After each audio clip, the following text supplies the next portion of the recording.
yang paling banyak menghidupi Kalimantan Selatan itu sebenarnya dari kawasan Batangbanyu.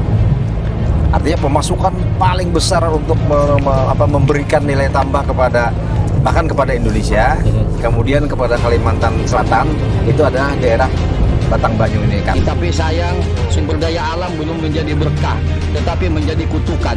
Ya, jadi mungkin calon pemimpin itu harusnya ikut Batangbanyu ini ya. Ekspedisi Batangbanyu. Oh, berarti semua calon diajak gitu ya? Harusnya supaya melihat secara realita bagaimana kondisi masyarakatnya gitu ya.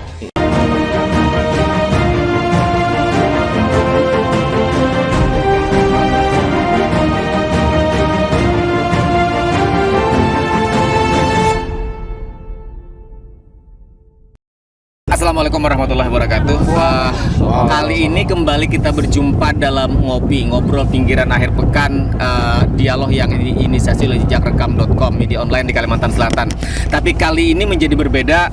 Kalau kita lihat suasana hari ini misalnya, ini gambaran awal saja pengantar pertama misalnya kita berada di atas sebuah kapal yang akan mengantarkan kita. Atau sekarang kita berada di perairan Sungai Barito dari Banjarmasin menuju ke kawasan Marabahan, Kabupaten Barito Kuala. Ini merupakan bagian daripada rangkaian ekspedisi Batangbanyu yang dilaksanakan dalam 2 hari ini sampai dengan besok. Kali ini dalam ngopi di edisi spesial Batangbanyu kita akan bicara tentang bagaimana menguak sekilas perjalanan peradaban Batangbanyu dalam perspektif sosial, budaya, ekonomi, politik, dan kekuasaan. Karena ada yang menarik misalnya kalau kita sepanjang tadi jalan dari kita sejak awal dari dermaga di ujung Murung Banjarmasin sampai dengan ke sini, di mana selain persoalan kehidupan masyarakat di pinggiran sungai yang kita lalui sepanjang perjalanan tadi sampai dengan sekarang, ada banyak hilir mudik tongkang batubara yang membawa sekian ribu ton batubara, mungkin jutaan ton batubara yang kalau kita lihat seperti misalnya ini di belakang kita ini ada salah satunya, termasuk tadi beberapanya misalnya. Nah, ini akan kita bahas dalam ngopi kali ini, dan kali ini dalam ngopi spesial sudah bersama dengan kita seperti biasa di forum ini, menjadi forumnya agak lengkap. Pertama ada Bang Dr. Akbar. Waalaikumsalam Bang Akbar. Waalaikumsalam. Kabar baik kali ini? Alhamdulillah baik. Sekarang kita berada, kalau biasanya kita berada di kafe, hari ini kita berada di atas kapal. Ya. Dan ini di atas jembatan. Di atas jembatan Rupiang. Nah, kita sudah memasuki kawasan Marabahan. Ya. Jadi hari ini berbeda. Ini luar biasa kesan dan rasa yang berbeda. Ya. Jadi ini bagian daripada ekspedisi Batangbanyu kita. Ya. Kemudian seperti biasa ada Bang Dr. Subhan Sarip. Assalamualaikum Bang Subhan. Waalaikumsalam warahmatullahi wabarakatuh. Di suasana berbeda. Iya, sangat luar biasa. Maka suasana berbeda, diskusi kita, tema kita hari ini juga menjadi berbeda. Iya. Kalau biasanya kita bicara banyak hal kita hanya bisa membayangkan, tapi hari ini ketika kita bicara sumber daya alam Kalimantan Selatan, itu kita saksikan dengan sangat nyata hari ini. Ya, kita tidak bisa berkata banyak sebenarnya. Tapi yang paling penting perasaan kita merasa dilukai. Nah, itu yang nanti akan kita uji hari ini, bagaimana sensitivitas kepekaan perasaan kita ketika melihat betapa eksploitasi sumber daya alam di Kalimantan Selatan. Apakah kita akan diam? Ini ada prop. Ini tergantung prop. Nah, prop yang katanya itu kan dari petik prop Sultan Batangbanyu. Assalamualaikum Bro Badin. Waalaikumsalam. Jadi kalau kemarin kita bicara tentang dalam tanda petik pemberontakan, maka hari ini semangat itu harusnya lebih kencang. Ya. Jadi dalam perjalanan kita ekspedisi, kita menyaksikan sendiri betapa dikuras habisnya kekayaan bumi kita, dan kita tidak merasakan secara langsung. Karena terbukti masyarakat kita masih banyak yang miskin. Ya. Udah berapa banyak harta yang sudah dibawa. Ini kalau kita lihat di bantaran sungai, Prof, rumah-rumah masyarakat yang setidaknya menggambarkan bagaimana taraf ekonomi hidup mereka kan. Kontras dengan kekayaan, kekayaan yang dimiliki dengan kondisi sosial ekonomi masyarakat. Itu yang akan kita diskusikan hari ini, seberapa kepekaan dan sensitivitas kita soal itu. Kemudian juga ada Bang Dr. Fahri Anur. Waalaikumsalam, Anda Fahri. Waalaikumsalam warahmatullahi wabarakatuh. Dinda Rasidi. Sehat hari ini? Alhamdulillah sehat, dan saya terus terang saja bangga ya. Kita diskusi kita hari ini tuh formasi lengkap. Nah, ya, betul. Bukan hanya di sini para ilmuwan, akademisi, praktisi yang sangat luar biasa. Dan kemudian kita juga hari ini disuguhkan dengan fakta-fakta empiris bahwa sumber daya alam kita itu lalu lalang di sungai. Bahkan sungai ini seolah-olah bukan lagi milik kita, tetapi milik mereka, gitu kan. Kita jadi rasa asing di sungai yang hari ini kita lalui. Kita rasa asing di tanah sendiri, gitu kan. Nah, ini sesuatu yang harus kita suarakan. Terluka. Harus kita suarakan, harus kita sampaikan kepada masyarakat, sehingga nanti diharapkan muncul satu kekuatan bersama. Apa sih inginnya Kalsel ini, gitu kan? Ya, itu sebagai pengantar kita dulu. Tapi setidaknya kan Kanda Pak Hadi, sebelum saya ke narasumber berikutnya, soal Batang Banyu kan tercetus beberapa waktu, mungkin hanya sekitar sebulan yang lalu, ketika kita menggagas soal ekspedisi. Kemudian muncul Bang Fahri melontarkan kata Batang Banyu yang hari ini itu bisa kita laksanakan. Betul. Konsep Batang Banyu itu sendiri itu bukan dari konsep kita, ya. Konsep Batang Banyu itu hadir dari kehidupan dan realitas masyarakat. Waktu itu istilah Batang Banyu ini saya dapatkan justru di 2 tempat, yaitu di Nagara itu tepatnya di Bajaya Ulama. Kemudian ini juga saya dapatkan juga istilah itu di Desa Tampakang. Tampakang di Danau Panggang. Ya, kecamatan apa? Kabupaten HSU. Ya, Kabupaten HSO. Artinya setidaknya kan ide tentang Kecamatan Peminggir. Ya, ide tentang rencana kegiatan Batang Banyu itu terlontar hanya beberapa waktu dan hari ini bisa kita laksanakan. Betul. Oke, kemudian selanjutnya ada Prof Wahib. Waalaikumsalam. Sehat, Ustaz. Waalaikumsalam. Ini soalnya ini jarang hadir nih, hari ini beliau hadir lengkap. Jadi melengkapi diskusi kita Pak Prof Hadin. Sehat. Alhamdulillah sehat walafiat. Jadi Pak Wahib, hari ini kita berada di ngopi kita ekspedisi Batang Banyu. Kita berbeda dari biasa-biasanya. Hari ini kita melihat bagaimana suasana masyarakat yang sesungguhnya. Kita melihat bagaimana potret kehidupan masyarakat di tepian sungai, bagaimana hilir mudik. Kalau tadi kan sejarah bagaimana kejayaan dulu kayu itu betul-betul hari ini kita lihat sudah sangat tidak ada aktivitas lagi di sana, kan sudah menjadi mati. Dan akankah kemudian batu bara yang lalu lalang itu nanti juga akan berakhir seperti itu? Kira-kira itu yang akan kita diskusikan, Pak Wahib. Kemudian juga ada Kanda AHM Abdul Haris Maki. Sehat. Alhamdulillah sehat. Terima kasih juga sudah berkenan hadir. Hari ini kita akan bicara banyak Mantan Sekda Provinsi. Ya, itu penting. Sekda Provinsi periode. Tokoh Batang Banyu. Nanti kita akan bicara banyak Kanda Haris soal bagaimana kemudian yang tadi sepanjang perjalanan bisa kita lihat. Pertama saya ingin kita ke ini dulu, ke sultannya dulu, ya kan? Sultan Batang Banyu. Sultan Batang Banyu. Karena beliau ini kan sebagai di sini kata beliau kan didaulat sebagai pimpinan rombongan. Ya, kita yang mendaulat. Ya, karena imam di dalam ekspedisi ini. Prof. Batang Banyu. Kita ingin kan beberapa waktu lalu kita terakhir kita bicara tentang bagaimana memaknai kemerdekaan. 78 tahun Indonesia merdeka, betulkah kita merdeka? Ketika kita lihat hari ini, kita bicara banyak kan soal potensi sumber daya alam kita yang dieksploitasi. Dan hari ini kan kita sangat dekat dengan itu, Prof. Di belakang kita ini kan tongkang batu bara. Kebetulan ini yang kosong, tapi tadi kan ada hilir mudik yang sangat mempertontonkan betapa rakusnya eksploitasi sumber daya alam di Kalimantan Selatan. Prof. Ada satu catatan yang penting lah. Satu catatan penting menghadapi tahun politik 2024.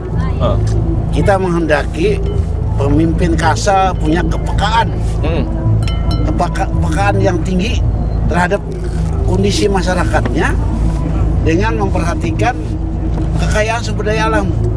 Betapa tidak jumlah lah, tidak. Jadi kekayaan yang dimiliki itu sama sekali hampir-hampir tidak dirasakan oleh masyarakat Kalimantan Selatan. Nah, kemarin kita sepakat bahwa mengatasi masalah itu ada pada pemimpin Kalsel. Nah, jadi kita menghendaki di tahun 2024 kita tambah persyaratan bahwa pemimpin Kalsel mempunyai kepekaan politik, Kepekaan dan keberanian. Berani mungkin kepekaan yang tinggi untuk memperjuangkan nasib rakyat Kalsel dengan memperhatikan sumber daya alam yang sudah dikuras habis. Jadi kita tidak ingin pemimpin ke depan itu pemimpin yang hanya dengan pemimpin biasa-biasa saja yang tidak punya sensitivitas, dan bagaimana misalnya membawa pembangunan Kalimantan Selatan itu hanya apa adanya, 5 tahun selesai, berlanjut lagi, kalau mau nyalon lagi. Tapi ya bagaimana kemudian dia harus punya gagasan besar soal yang tadi problem. Untuk timbulnya kepekaan itu dia punya data. Punya data tidak dia tentang kekayaan alam Kalsel. Ya. Punya data tentang kemiskinan Kalsel. Kalau tidak punya apa-apa, jangan jadi pemimpin. Masa bisa sensitif, bisa peka. Dia jadi tidak ngerti tentang Kalsel. Iya. Itu penting itu. Jadi itu yang harus kita sebarluaskan, bahwa kita butuh pemimpin yang seperti itu. Seperti itu. Ya. Oke, selanjutnya Ini mungkin dikembangkan nanti. ya, ini dikembangkan. Setidaknya ini pembuka pemantik dari Sultan Batang Banyu. Tadi kan di Daulat Prof Alim. Bang Subhan melanjutkan tadi. Oh, dari kesini dulu. Ya, kita pokoknya sayapnya kiri kanan. Bang Subhan. Jadi kan sebenarnya dari perjalanan kita ini, kita kan mendapatkan gambaran besar bahwa sebenarnya pertama tuh kan yang paling banyak menghidupi Kalimantan Selatan itu sebenarnya dari kawasan Batang Banyu. Artinya pemasukan paling besar untuk memberikan nilai tambah bahkan kepada Indonesia, kemudian kepada Kalimantan Selatan itu adalah daerah Batang Banyu ini, karena buktinya tadi kita bisa saksikan berpuluh-puluh tongkang yang melewati dengan mengangkut gunung-gunung kecil batu bara. Ini di samping kita kan ada stockpile. Samping kita ini seperti ini tadi. Nah, jadi kalau kita misalnya melihat kondisi ini, maka kita tentu akan merasa sangat terluka. Bahwa sisi lain kita begitu banyak mengalami persoalan terkait misalnya kalau kita yang baru viral ini misalnya bagaimana anjloknya jalan, bagaimana kita mengalami misalnya rutin setiap tahun itu selalu ada kebakaran hutan yang saat ini kan asap sudah terasa nih kan sebenarnya, kemudian kita menerima banjir dan sebagainya.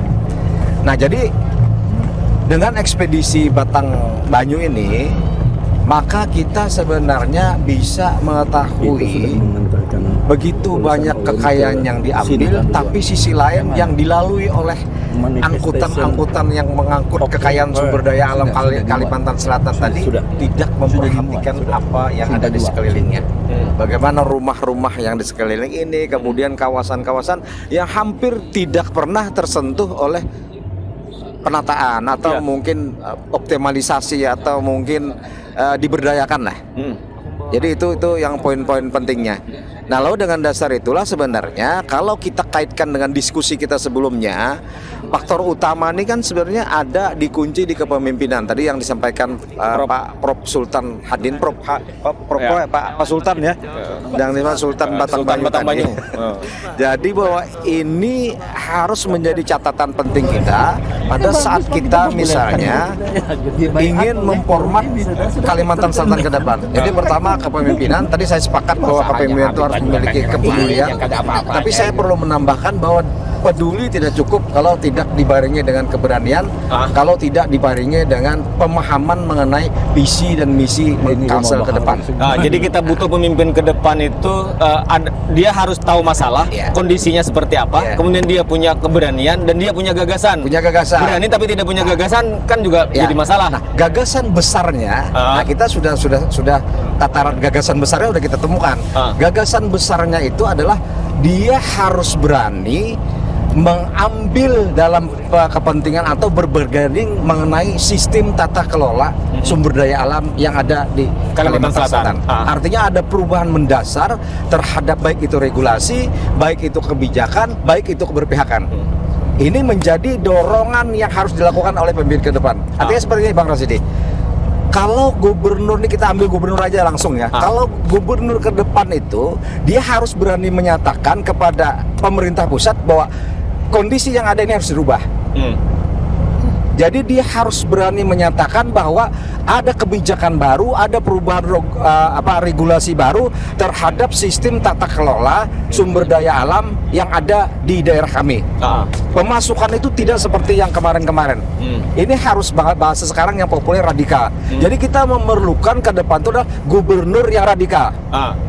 Yang bisa tadi memiliki kepedulian, yang memiliki rasa keberpihakan kepada kepentingan masyarakat, kepada kepentingan rakyat, dan yang memiliki keberanian untuk memperjuangkan itu sesuai dengan falsafahnya Batang Banyu. Haram menyerah wajah sampai ke puting. Ya, itu nanti yang kita juga akan minta pandangan analisa dari seorang Prof Hadin, seorang pakar hukum soal bagaimana kemudian kalau kita bicara hukum, karena jangan-jangan orang akan beralasan secara aturan tidak ada ruang bagi seorang kepala daerah. Karena yang kita khawatirkan di situ misalnya. Tapi ketika bicara Undang-Undang 23 dalam misalnya. falsafah hukum itu kan sebenarnya ajas kemanfaatan itu menjadi hal yang sangat penting. Nah, kita merasa bahwa kemanfaatan yang saat ini tidak kita terima. Jadi mungkin Prof Hadin akan bisa mengulas bahwa kemanfaatan itu menjadi bagian mendasar yang akan diperjuangkan oleh siapapun yang akan bercalon menjadi gubernur. Sehingga tidak boleh kemudian pemimpin ke depan itu berpasrah dengan keadaan. Iya, dan kita berharap pemimpin ke depan itu adalah orang yang sangat kuat kaitannya dengan Batang Banyu. Batang Banyu. Ya, karena Batang Banyu inilah yang menjadi sumber penghidupannya Kalimantan Selatan. Mungkin seperti itu. Karena Batang Banyu yang akan mewarnai, jadi bukan yang di gunung yang mewarnai. Ya, itu kalau gunung itu kan bagian dari Batang Banyu. Oke, sana saya ke Kanda Fahri. Kanda Fahri. Ntar ke situ ya. Ya, mic-nya kan sudah ada. Oke, Kanda, kan kita ini kelompok orang-orang yang risau dengan keadaan hari ini yang terjadi. Sejak tadi kita awal jalan sampai dengan kesini, termasuk nih sekarang yang kita lalui kan barusan ada tongkang, kan di depan tadi ada stockpile. Kalau ini kita biarkan, ini kan mau jadi apa Kalimantan Selatan? Tidakkah kita merasa misalnya ini sesuatu yang mencederai keadilan? Kalau tadi Bang Subhan bilang ini tidak boleh kita biarkan, Kanda Fahri. Ya, saya kembali dulu ke konsep filosofis ya tentang sumber daya alam. Ya, Saya lebih suka menyebutnya potensi alam. Kenapa? Karena ketika sumber daya alam, penyebutan sumber daya alam itu sangat antroposentrisme. Artinya apa? Antroposentrisme itu bahwa filosofis antroposentrisme yang mengasumsikan bahwa apapun yang ada di muka bumi ini adalah untuk manusia. Nah, lalu muncul spirit apa turunannya? Spirit eksploitatif. Eksploitatif dengan sebutan, dengan definisi sumber daya alam. Jadi dia mengasumsikan sumber daya itu boleh dieksploitasi, boleh dimanfaatkan. Nah, tetapi sangat berbeda Dinda Kasidi ketika terminologi yang dibangun itu adalah potensi alam. Nah, potensi, maka ketika kita menyebut potensi ada kewajiban untuk merecovery potensi itu, untuk meningkatkan potensi itu menjadi sesuatu yang lebih besar, pemanfaatannya bagi orang banyak. Nah, di sini. Tapi yang kita lihat kemudian adalah fakta juga menunjukkan hari ini bahwa ketika kita berekspedisi, tontonan yang kita saksikan adalah banyak sekali hasil-hasil potensi alam kita yang lalu lalang di sungai. Iya. Jadi sungai sebagai konsep Batang Banyu sumber kehidupan, sandaran hidup masyarakat itu berubah, bergeser menjadi sandaran hidup kaum eksploitator. Ya, kenapa? Karena sungai menjadi sandaran mereka di dalam melakukan proses distribusi hasil-hasil potensi alam tadi. Nah, dari satu tempat ke tempat yang lain melalui jalur sungai. Nah, ini ya. Nah, lalu di mana peran negara, di mana peran masyarakat? Negara dalam hal ini selaku pemegang regulasi idealnya bisa melakukan pemantauan kemudian apapun yang dihasilkan dari sebuah arus lalu lintas Batang Banyu ini bisa mensejahterakan masyarakat sekitar. Nah, dan itu harus terbuka kepada publik. Publik harus tahu. Publik harus tahu bahwa Batang Banyu ini sebagai sumber arus lalu lintas, pendapatannya seberapa, ini juga harus di-publish masyarakat. Dan masyarakat juga kemudian idealnya ya, bicara ideal ya, mendapatkan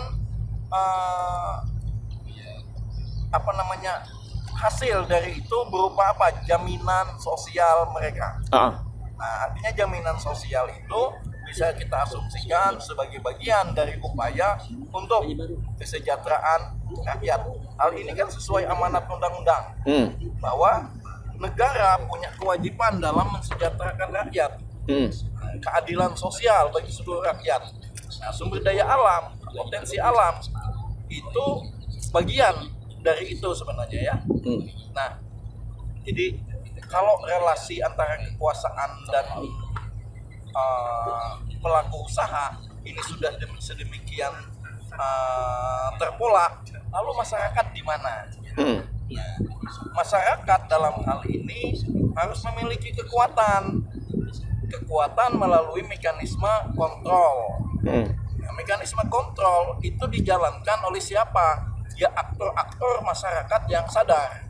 Nah, kelompok-kelompok sadar ini bisa lahir dari kalangan-kalangan akademisi, bisa lahir dari kalangan-kalangan aktivis, bisa lahir dari kalangan-kalangan media sebagai sebagai instrumen untuk memberikan pemahaman kepada masyarakat secara lebih luas, sehingga nanti diharapkan hal-hal yang kontrol secara masif ini bisa lebih difungsikan.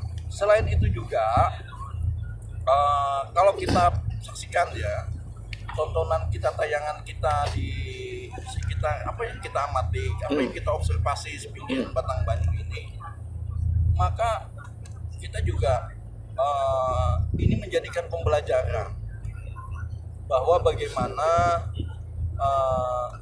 melalui Batang Banyu ini kesejahteraan itu bisa dibangkitkan. Apa yang idealnya menjadi potensi mendasar dari Batang Banyu? Apakah potensi perikanan kita masih bisa diandalkan? Apakah kemudian Batang Banyu ini bisa menjadi sarana baru ekonomi kreatif? Dalam hal ini adalah pariwisata. Betul. Nah, kemudian arus lalu lintas masyarakat tradisional juga apakah bisa berperan lebih banyak sehingga Batang Banyu itu menjadi hidup kembali.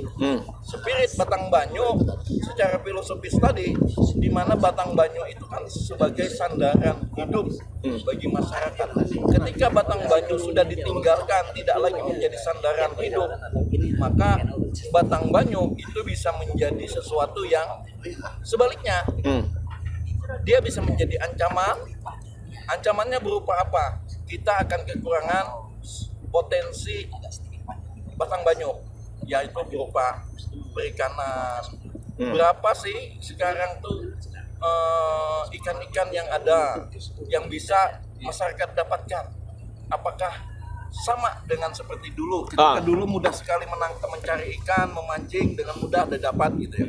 Sekarang saya yakin tidak semudah itu. Maka itu yang harusnya kita pikirkan ke depan. Itu yang harusnya kita rawat, kita jaga, sehingga kembali lagi apa yang menjadi potensi Batang Banyu itu akan kembali kepada kita sendiri. Oke, itu poinnya. Sekarang saya ke Bang Dr. Akbar. Bang Akbar, kan kalau kita memaknai perjalanan kita ekspedisi Batang Banyu, kalau kita bicara Batang Banyu kan tidak sekedar sebagai sebuah perlintasan air yang kita lalui hari ini, tetapi ada kehidupan masyarakat di kiri kanannya yang hari ini sangat terpotret dengan nyata. Misalnya bagaimana kehidupan masyarakat di pinggiran sungai yang hari ini kalau kita lihat misalnya bagaimana kesejahteraan mereka, bagaimana infrastruktur dan segala macam.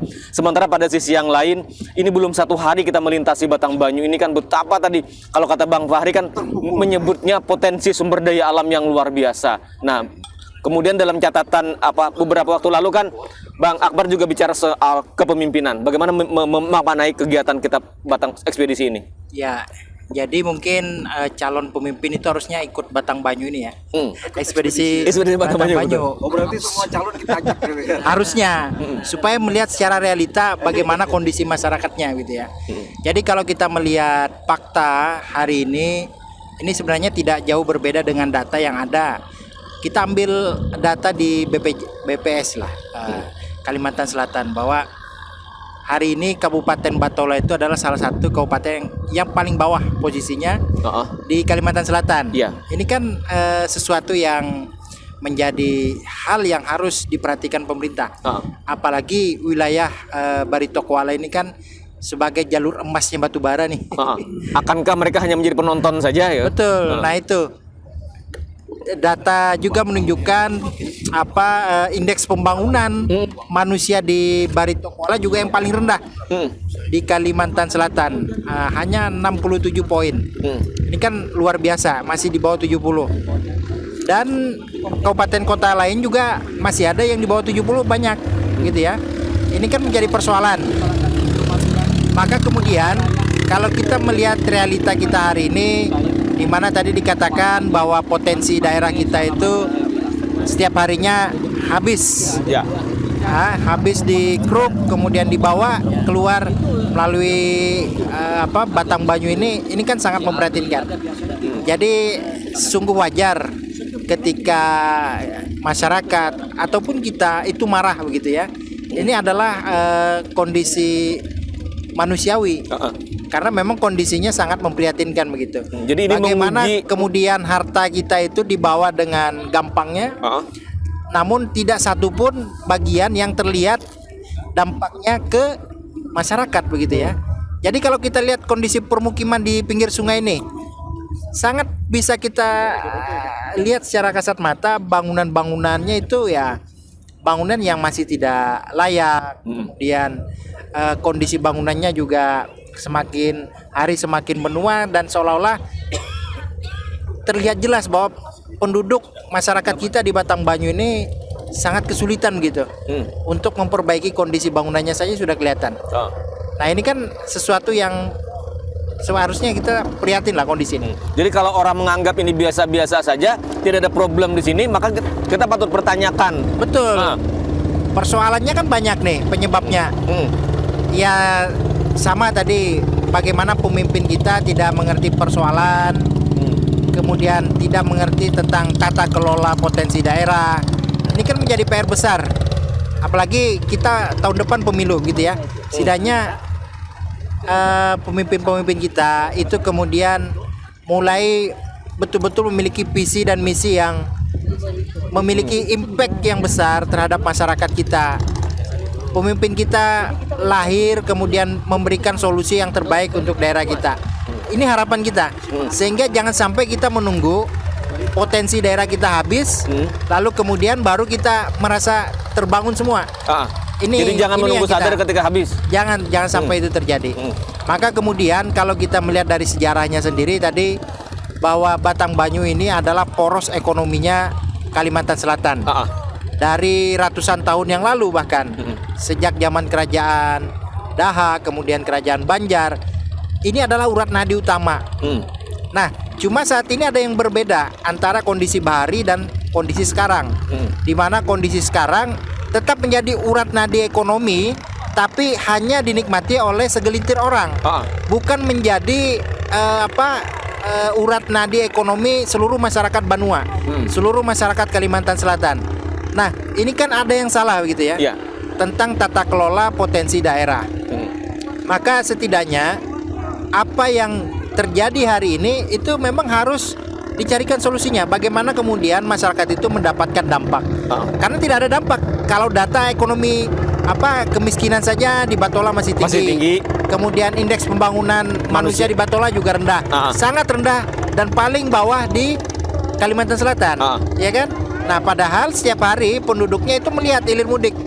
Kalau kita hitung tadi, sejak kita berangkat dari Banjarmasin sampai saat ini di Marabahan, itu hampir 1 jam itu ada tongkang besar membawa ratusan ribu ratusan ribu ton Betul. batu bara. Uh-uh. Kalau kita kalkulasi ini uang yang luar biasa banyak sebenarnya yang bergerak. Uh-uh. Namun tidak ada satupun kemudian yang mampir yang berdampak ke masyarakat. Itu yang kita pertanyakan, bagaimana kemudian kontribusi arus ekonomi yang luar biasa itu terhadap masyarakat sekitar. Betul. Nah, setidaknya begini, apa yang bisa didampakkan kepada masyarakat? Ya, kita bisa berharap dari dana CSR yang tentu juga harus banyak untuk membangun infrastruktur yang dapat dinikmati langsung oleh masyarakat. Nah, kita lihat tadi ada beberapa hal yang saya sempat catat sepanjang perjalanan, misalkan infrastruktur di tepian sungai terkait dengan ruang-ruang publik, kemudian akses, termasuk akses ke air bersih dan air kotor, ini masih sangat tertinggal begitu. Masyarakat kita di Battambangnu ini. Ini kan harusnya ada sentuhan. Dan tentu untuk membangun itu butuhkan dana. Nah, inilah ruang yang bisa dimasuki oleh dana-dana pihak ketiga. Dana-dana yang batu baranya lewat di Battambangnu ini harusnya begitu. Sehingga masyarakat itu mendapat dampak secara langsung. Maka disitulah kemudian kita menagih kemampuan kepemimpinan. Siapapun yang jadi pemimpin, kemampuannya itu harus dilakukan di situ. Jadi berbasis Battambangnu ini kita membangun Kalimantan Selatan karena Battambangnu ini adalah sejarah kita juga. Sebagian besar masyarakat di Kalimantan Selatan itu adalah masyarakat sungai. Dia hidup kemudian berkembang di sungai. Maka jangan dilupakan sejarah ini. Jejak ini harus menjadi jejak pembangunan di masa yang akan datang. Nah, itu soal infrastruktur. Juga harus dirancang bagaimana soal infrastruktur itu bisa membangkitkan ekonomi masyarakat. Kita lihat potensi masyarakat di sini kan perikanan. Nah, perikanan di sinilah yang harusnya menjadi bagian bagaimana kawasan-kawasan di tepi sungai ini bisa disupport di dalam perkembangan perikanannya. Nah, ini kan bisa menggerakkan ekonomi masyarakat. Jadi itu beberapa yang kemudian harusnya bisa dilakukan dalam rangka kemudian mengangkat derajat ekonomi mereka yang ada di kawasan sepanjang Battambangnu ini. Betul. Nah, tentu pemerintah mungkin saat ini belum sampai ke sana, makanya kita berharap pemimpin yang akan datang. Kemudian tadi dikatakan juga pemimpin harus memiliki apa? Keberanian. Keberanian dalam artian apa? Kepada pihak ketiga kita usahakan seupaya mungkin mereka terlibat langsung, kemudian terlihat kontribusinya ke daerah. Ini yang harus menjadi perhatian kita semua. Ya, dan tentu kita sebagai masyarakat ya juga tetap harus mendorong. Harus mendorong. Oke. Sekarang saya ke Dr. Uhaib. Pak Uhaib, tadi kan sudah banyak hal yang sudah kita bicarakan dalam rangka kemudian kita melihat melihat Battambangnu. Nah, kita ingin ada pikiran lain. Ada pikiran lain dari banyak. Ini bisa tidak habis-habisnya nih. Mungkin itu asapnya bisa dimatikan dulu. Ya, Pak Uhaib, tadi kan ada banyak hal sudah kita singgung. Ada soal kepemimpinan, pemimpin itu harus berani. Ada intinya adalah kita melihat hari ini sepanjang Battambangnu ada banyak problem di sini. Kata Bang Akbar, hilir mudik batu bara itu harusnya kan memberikan dampak juga kepada masyarakat sekitar yang hari ini berdasarkan data menjadi menarik kan. Pembangunan kita masih rendah misalnya, kemudian IPM kita juga masih rendah. Pak Wahib. Oke. Assalamualaikum warahmatullahi wabarakatuh. Waalaikumsalam. Selamat sore, sahabat semua.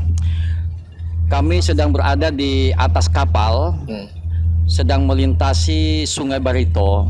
Sungai Barito ini dikenal sebagai sungai yang memiliki potensi ekonomi, khususnya bagi industri tambang batu bara. Di sungai inilah lalu lintas kapal tongkang yang berjumlah ratusan bahkan lebih dari itu setiap hari mengangkut ribuan atau jutaan metrik ton.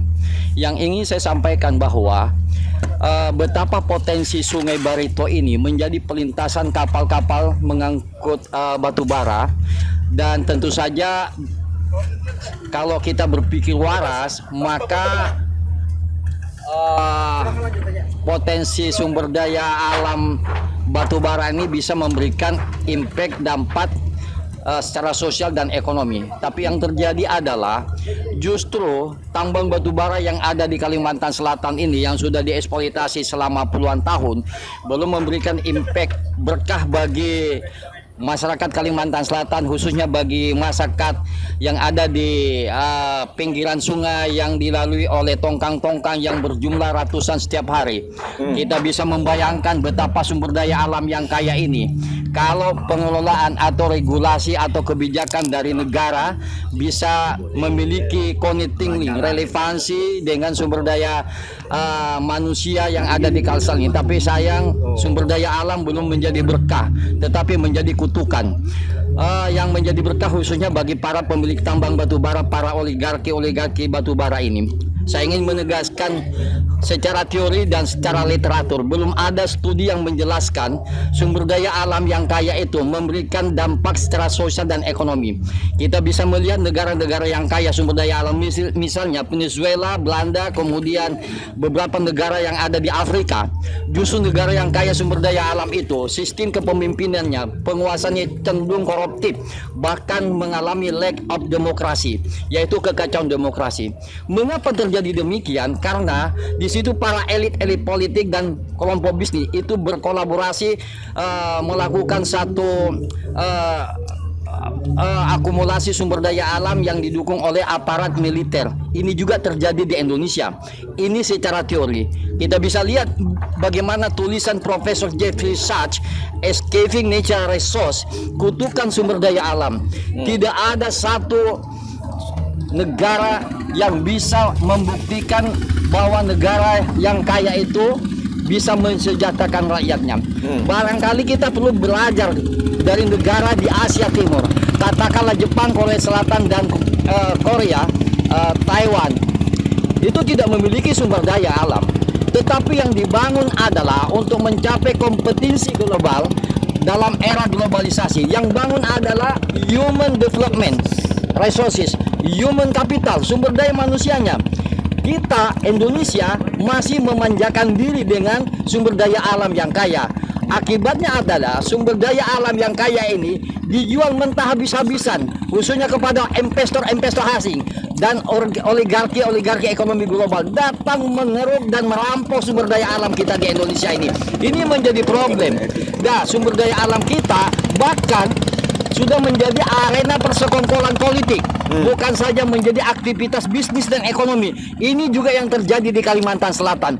Sumber daya alam ini sudah menjadi instrumen persekongkolan para aktor bisnis dan aktor politik, khususnya dalam kepentingan pilkada dan kepentingan kontestasi politik. Ini yang menjadi persoalan.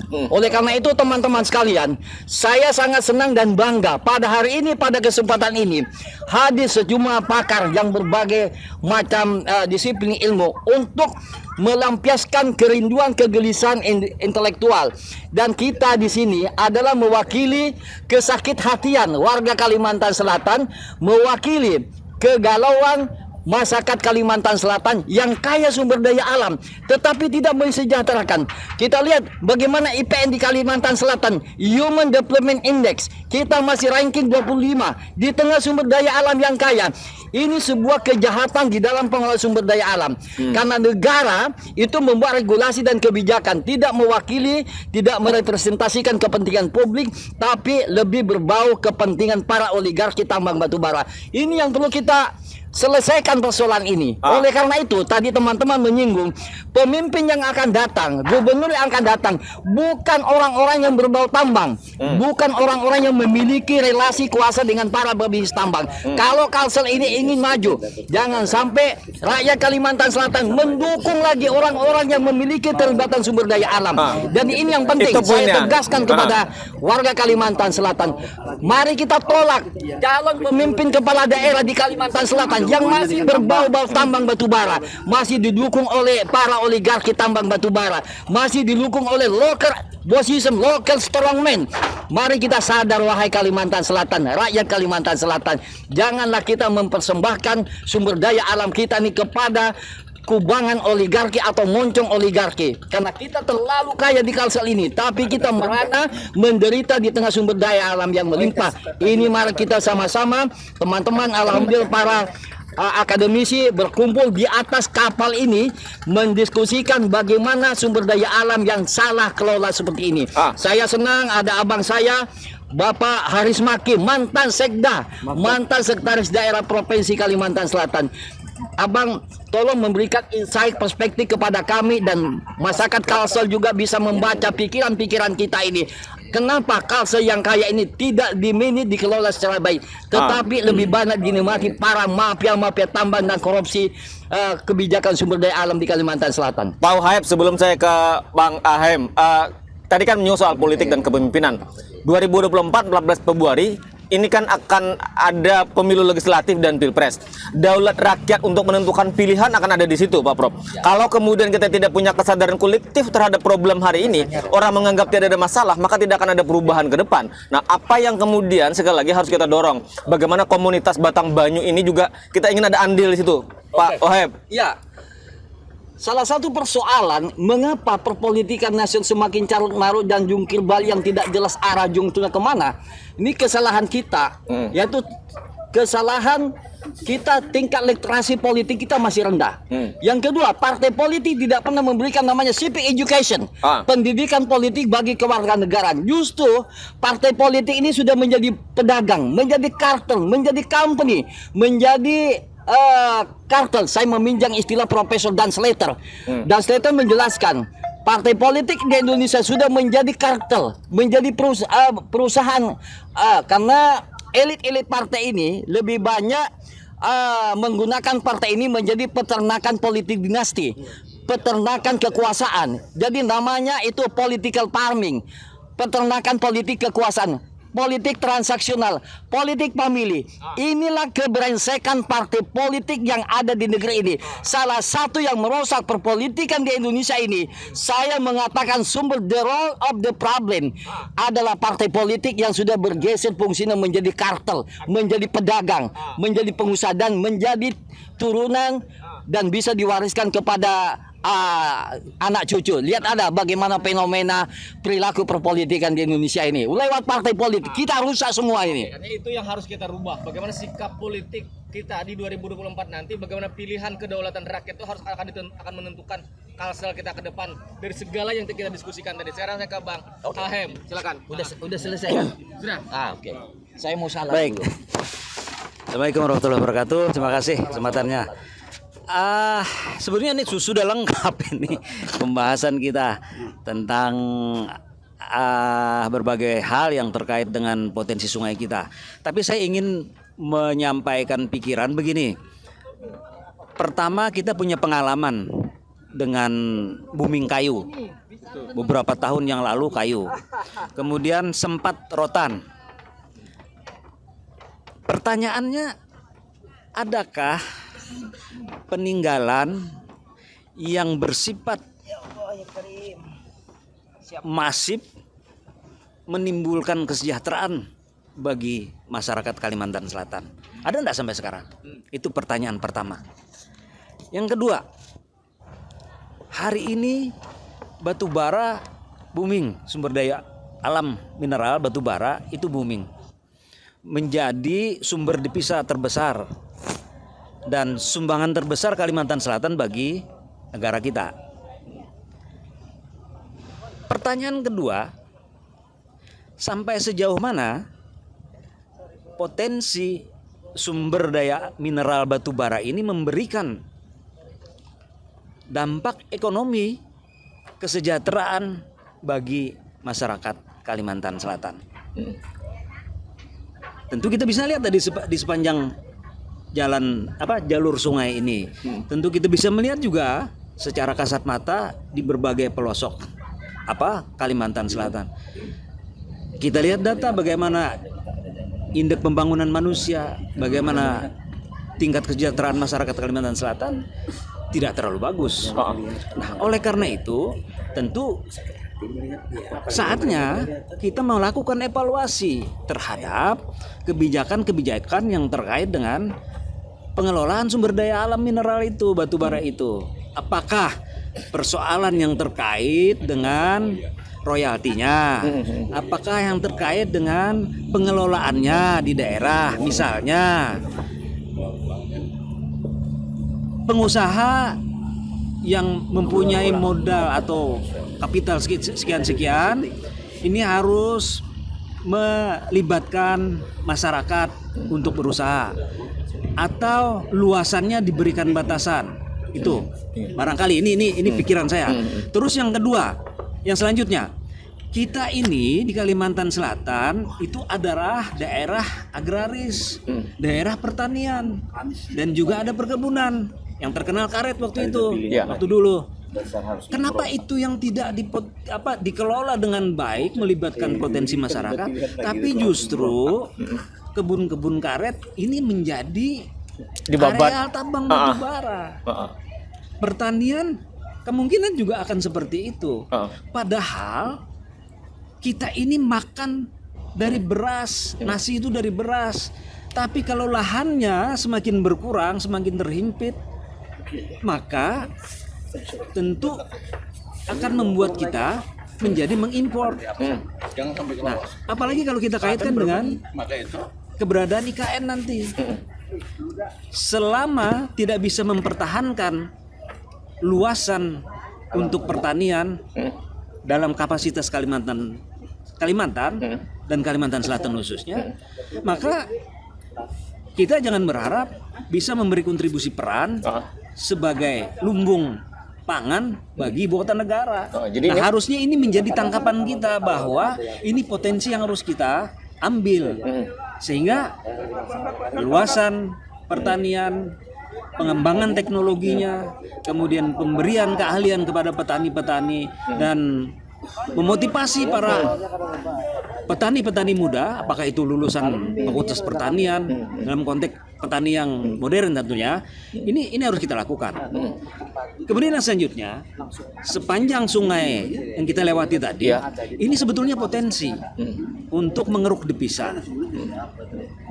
Bagaimana tidak?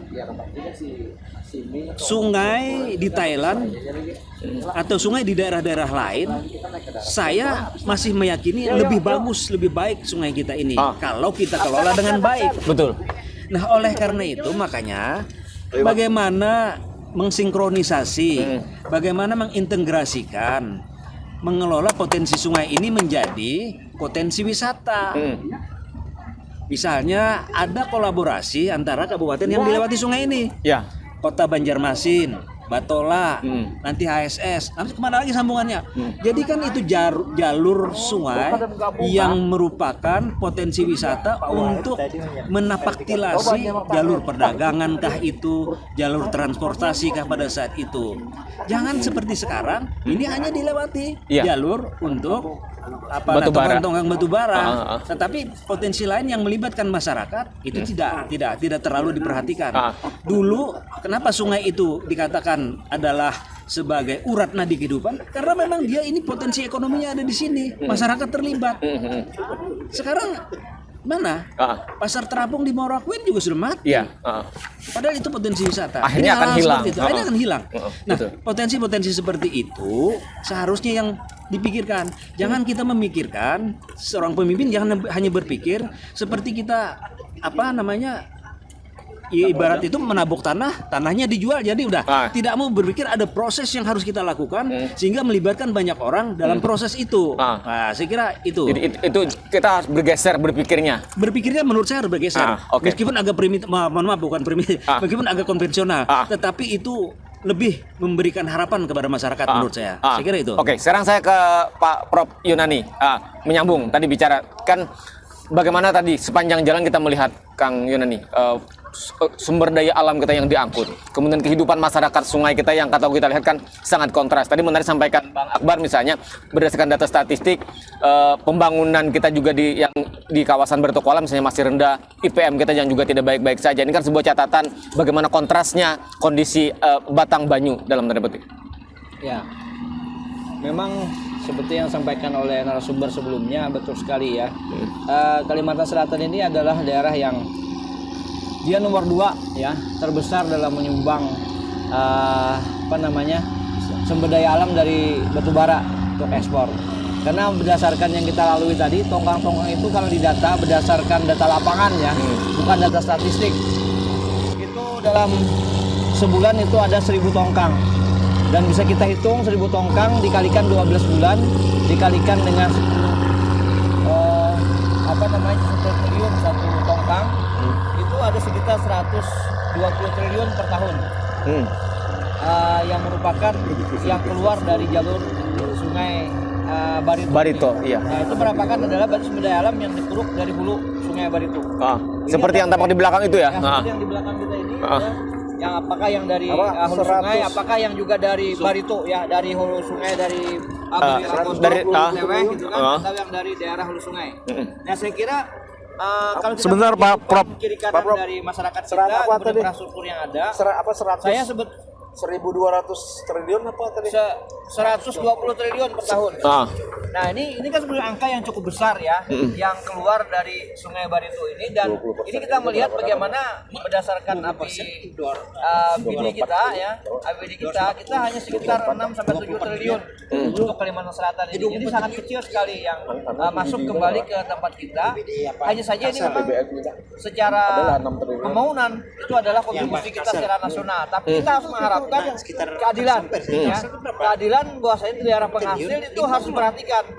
Tadi kalau bicara kesejahteraan masyarakat Banjar, masyarakat Kalimantan Selatan, kita memang pertumbuhan ekonominya sekitar 5%, 5,32%, kemudian penduduk miskin kecil sebenarnya 4%. Kita termasuk yang terbaik secara kesejahteraan dari sisi itu. Tetapi yang jadi masalah bukan di sana. Kesejahteraan kita itu adalah menengah. Ya, rata-rata, dan itu masyarakatnya sejahtera berdasarkan kemandiriannya sendiri, bukan dari efek daripada sumber daya alam yang dikeruk tadi. Tidak ada kaitannya. Nah, mereka hidup sejahtera karena mereka berdagang, mereka bertani dan segala macam, dan mereka sejahtera. Jadi ada atau tidak ada tambang tidak ngaruh. Tidak mengaruh. Sebenarnya kalau Kalimantan Selatan ini ditutup tambang semuanya, orang Kalsel tetap sejahtera. Bahkan lebih sejahtera lagi. Tutup. Bahkan kalau seandainya kita melakukan penambangan sendiri juga, kita mampu, tidak perlu ada investor dari luar. Karena dengan hanya mengeruk yang di bawah sedikit daripada kulit bumi, itu sudah batu bara semua. Dan itu harusnya dikelola oleh petambang-petambang lokal, oleh masyarakat, dibagi-bagi kepada masyarakat kita. Tetapi ini adalah kebanyakan karena negara ini terlalu ingin cepat banyak mengeruk sehingga diberikan kepada investor, dan tetapi yang jadi masalah keluarnya banyak tapi kembalinya sedikit.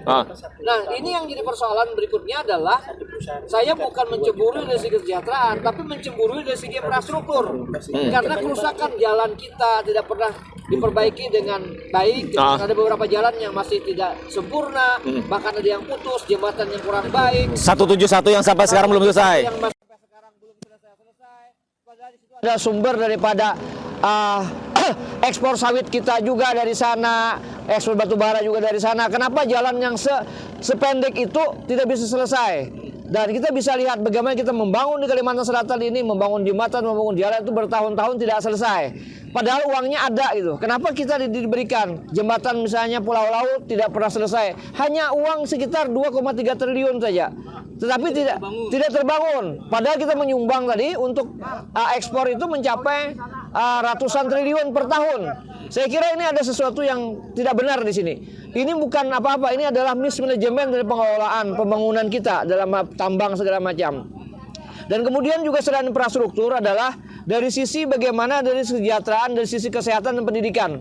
Tadi kan pendidikan dan kesehatan kita mestinya masyarakat kita di sini bisa dengan masyarakat dengan tidak ada lagi masyarakat yang mereka tidak bisa sekolah gitu kan, tidak punya dana sekolah gitu. Kemudian juga yang kesehatan tidak ada lagi, kita kesulitan dalam membayar kesehatan karena kita punya sumber daya yang besar, mestinya diarahkan apakah bentuknya bantuan CSR atau berupa program pembangunan yang melihat berdasarkan tadi kontribusi kita tadi. Kita tidak cemburu untuk memberi pusat, tetapi pusat tolong perhatikan juga kepada kita. Seperti itu saya kira. Jadi sehingga keadilan itu betul-betul terasa. Betul. Itu yang saya harapkan. Karena masyarakat kita banyak. Misalnya contoh, saya kemarin itu ada ke Jambu Baru ya. Itu daerah paling ujung dari Barito Kuala ini. Dari sejak nenek moyang sampai sekarang, mereka itu dilewati setiap hari oleh tongkang dari hulu itu. Setiap menit saya lihat ada tongkang yang lewat. Yang lewat itu adalah 7 sampai 10 triliun yang lewat. Mereka dengan antengnya, mereka dengan tidak terlalu peduli dengan itu. Mereka hidup dengan mengandalkan sektor perikanan. Dari dulu tidak bertani, tapi hanya sektor perikanan. Cari ikan setiap hari.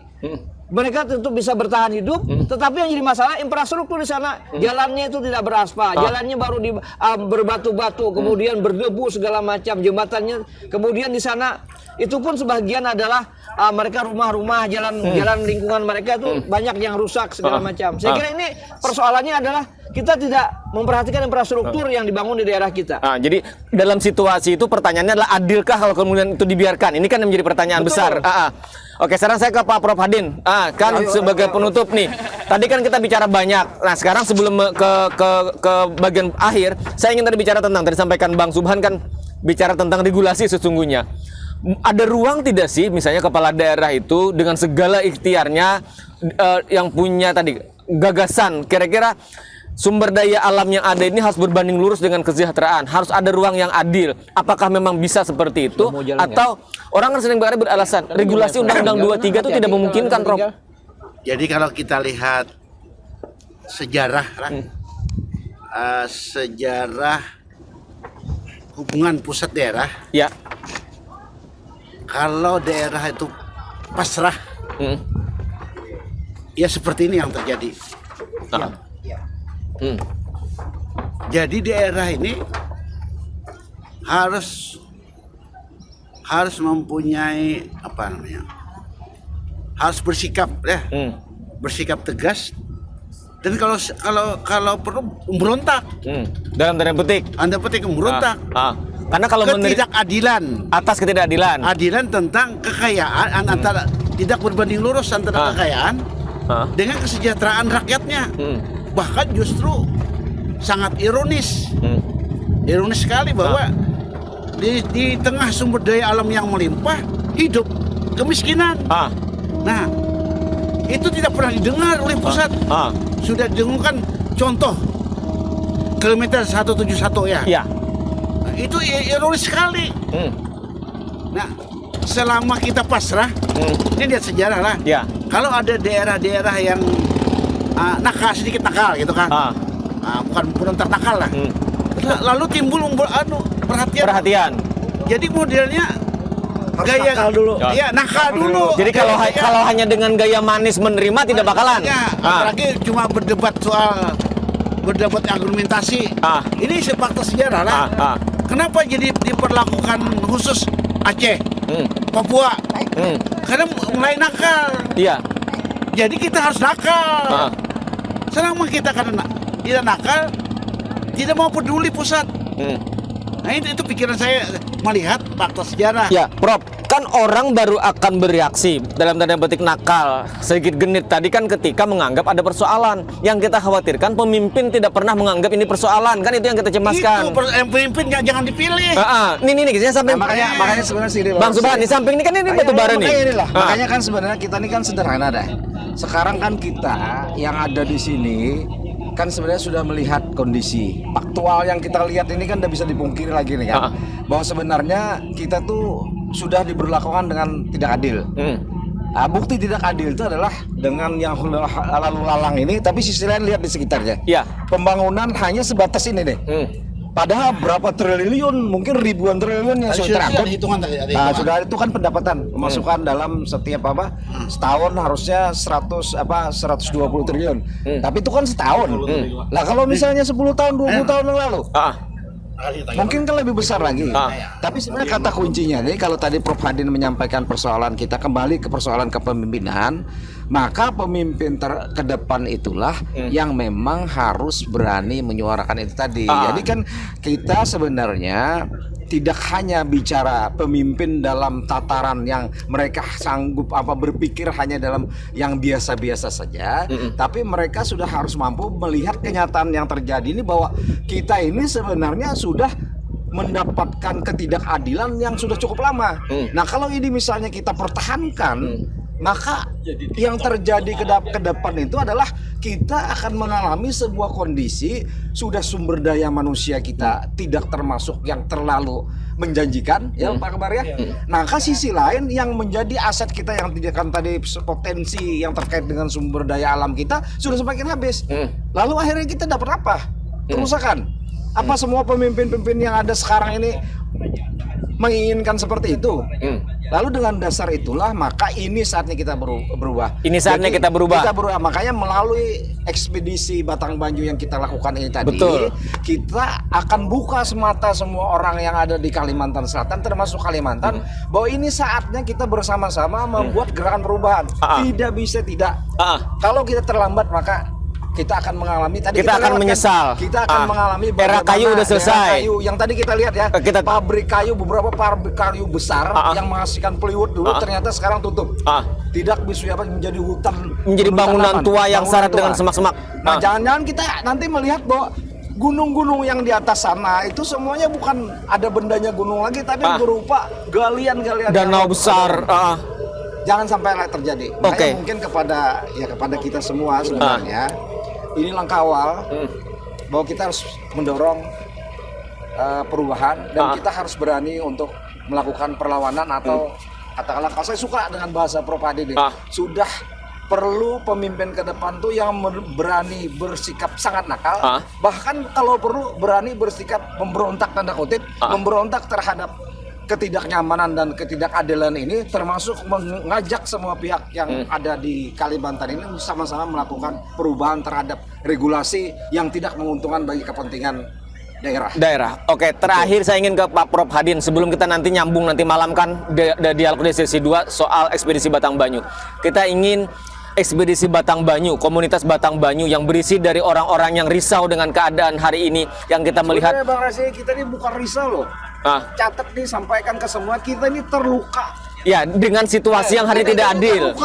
Nah, tadi kan kata Pak Uhaib, saya ngomongnya tidak banyak lagi, tapi ternyata ketika ini kan banyak juga ternyata gagasan-gagasan beliau. Nah, itu yang kan. Nah, Prof, kita ingin komunitas sebenarnya ini ya, kalau jelas musuh kita ini adalah penjajah, maka kami ini akan berjuang untuk mereka. Kalau jelas kan, ini siapa musuh kita? Prof, kita ingin ekspedisi Batang Banyu ini ada sesuatu yang kita hasilkan. Kata Bang Subhan kan, kita berakhir hanya di sini. Tetapi bagaimana kemudian dari komunitas, dari ekspedisi Batang Banyu ini bisa menghimpun kesadaran kolektif kita soal kepemimpinan.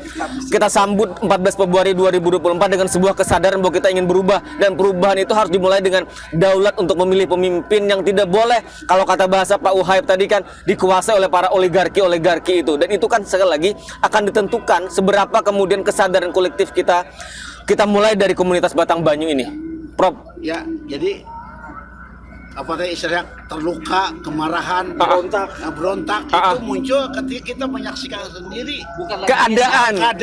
Fakta. Namanya evidence. Makanya mestinya presiden tuh datang loh melihat sini misalnya, biar dia tahu bahwa gimana sih kondisi kita ini. Kalau Anies kita bawa ke sini. Nah, itu ya akibat kita melakukan ini akibat ekspedisi Batang Banyu menimbulkan kesadaran yang tambah kuat dan menimbulkan kemarahan akibat terluka. Ya. Oke, baik, terima kasih Pak Prof. Bang Akbar mau lagi. Nah, kita akan sambung. Oke, sebelum saya tutup, sebelum kita tutup, saya ingin ada closing statement. Oke, dari Bang Akbar. Ya, jadi kalau yang tua aja sudah sampai marah, yang muda seharusnya lebih sangat marah. Harusnya. Kalau tidak punya rasa marah, kita pertanyakan. Jadi pemuda. Jadi ini kan 2024 sudah di depan mata. Saya menghimbau kepada adik-adik milenial yang jumlahnya lebih dari 56%. Betul. Agar dalam menentukan kepemimpinan coba lebih kritis lagi, lebih peduli lagi. Kenapa? Karena jangan sampai adik-adik kita itu diwarisi oleh lingkungan yang rusak. Ya, jadi gini Bang, Itu statement saya. Oke. Sebelum pemilihan, pada saat proses itu kita urunan nanti menyewa kapal membawa milenial untuk bisa melihat, membuka kesadaran mereka bahwa ini ada hal yang besar yang salah. Kita bawa milenial, tumpukan milenial, kita ajak naik kapal bersama-sama, kita menjadi urunan sponsor, kita buka mereka bahwa ini ada yang Jadi salah. ini ikhtiar dari kita generasi yang sudah tua untuk kemudian berkontribusi menyadarkan alam pikiran. Kita harus hadirkan pejuang-pejuang Bang Akbar. Nah, jadi sangat banyak yang harus kita benahi. Ya kalau kita lihat saja nih di pinggir sungai sekarang, bagaimana masyarakat kita itu masih bermasalah terkait dengan kehidupan yang layak, air kotor dan sebagainya. Masih aja kita lihat bagaimana kita ingin lebih baik ke depan. Kalau ini saja tidak Akses jalan hanya titian ini. titian juga tidak, ya seadanya, tidak layak, tidak layak. Begini saja. Oke, baik. Terakhir, ini betul-betul terakhir nih. Saya ingin ke Pak Uhaib. Pak Uhaib. Ya, Presiden Jokowi itu selalu bicara tentang bonus demografi tahun 2030-an dan Indonesia Emas tahun 2045. Ini sebetulnya Pak Jokowi itu sedang menghayal, ingin mengajak mahasiswa adik-adik milenial menikmati bonus demografi. Tapi saya ingin katakan, adik-adik, Anda akan meninggalkan menerima warisan bonus koruptor yang besar dan hutang negara yang sudah 14.000 triliun. Jadi jangan percaya dengan teriakan Jokowi itu bonus demografi dan kehancuran sumber daya alam. Khususnya kepada adik-adik mahasiswa pelajar milenial di Kalimantan Selatan, Anda akan menerima bonus korupsi dan hutang yang sudah besar tiang daripada pasak. Jadi itu yang Anda akan terima sebagai legasi warisan Jokowi. Dan Anda jangan percaya Indonesia Emas 2040 itu omong kosong semua. Oke. Nah, itu kita tutup di situ. Dialog kita di sesi satu ini. Nanti kita akan lanjutkan lagi masih dalam dialog. Apa lagi? Ya, edisi berikutnya di edisi ekspedisi Batang Banyu. Terima kasih Kanda Ahem, Pak Uhaib, terima kasih Prof Hadin, terima kasih Kanda Fahri, terima kasih Bang Subhan, terima kasih Bang Akbar. Demikian tuntas sudah kebersamaan kita dalam ngopi kali ini dalam edisi spesial. Terima kasih juga Bang Yunani, Prof Yunani yang sudah bersama kita. Sekali lagi ini bagian dari ikhtiar kita untuk membangun sebuah kesadaran kolektif bahwa hari ini kita tidak sedang baik-baik saja. Terima kasih. Wassalamualaikum warahmatullahi wabarakatuh.